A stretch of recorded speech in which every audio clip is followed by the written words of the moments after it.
Hello mga guys, magluluto tayo ng tinola para sa pananghalian ni Madam Ganda ko. Start na po tayo magluto. Magpainit ako ng mantika sa kawali, konti lang. Salo ko yung dahil matagal-tagal na mamula yung luya. Unahin na ko yung luya. Then, sunod ay bawang at sibuyas. Tayin lang pong mula ito.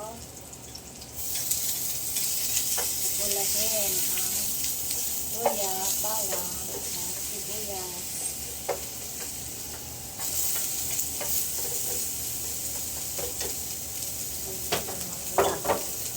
Katapos, ang susunod naman ay ang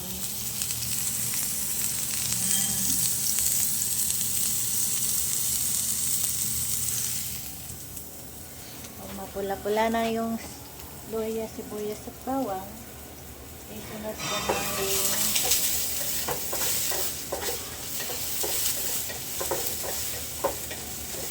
yung hulog yung chicken para maprito ng konti bago natin lagyan ng sabaw.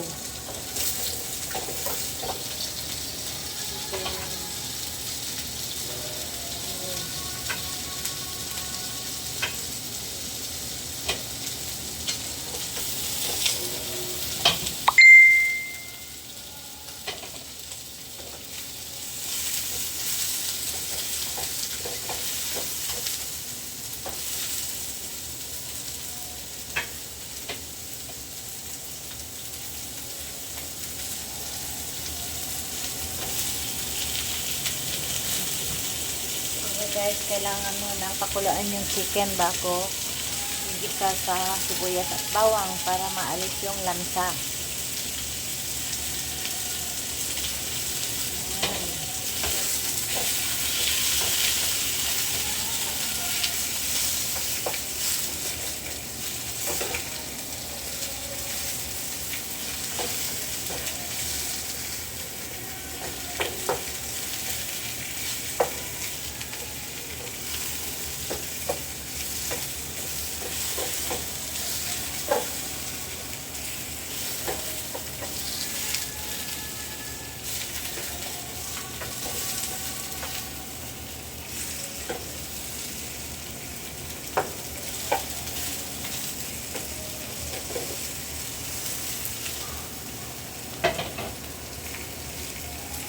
Yan, mapula-pula na yung chicken.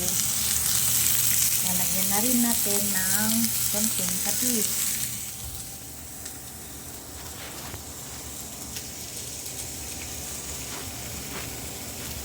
Konting patis.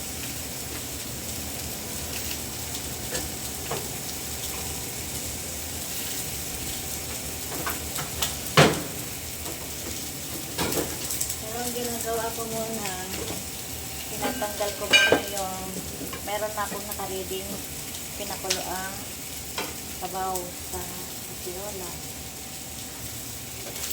Lisin ko muna itong chicken saka yung mga ricado para kung may mantitirang mantika tatapon ko yun para hindi na mailagay sa sabaw.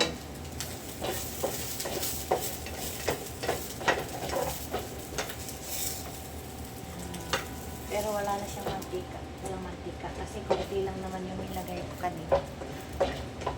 Kaya pwede ko na lagyan ng patis. Gigisayin din yung patis. Yan. Kaya natin ito sara lang dahil siguro mga kalahating kilo lang naman yung chicken.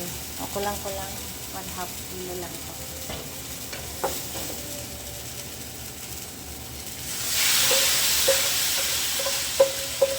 Sali na natin sa kasirola na may sabaw at yung chicken.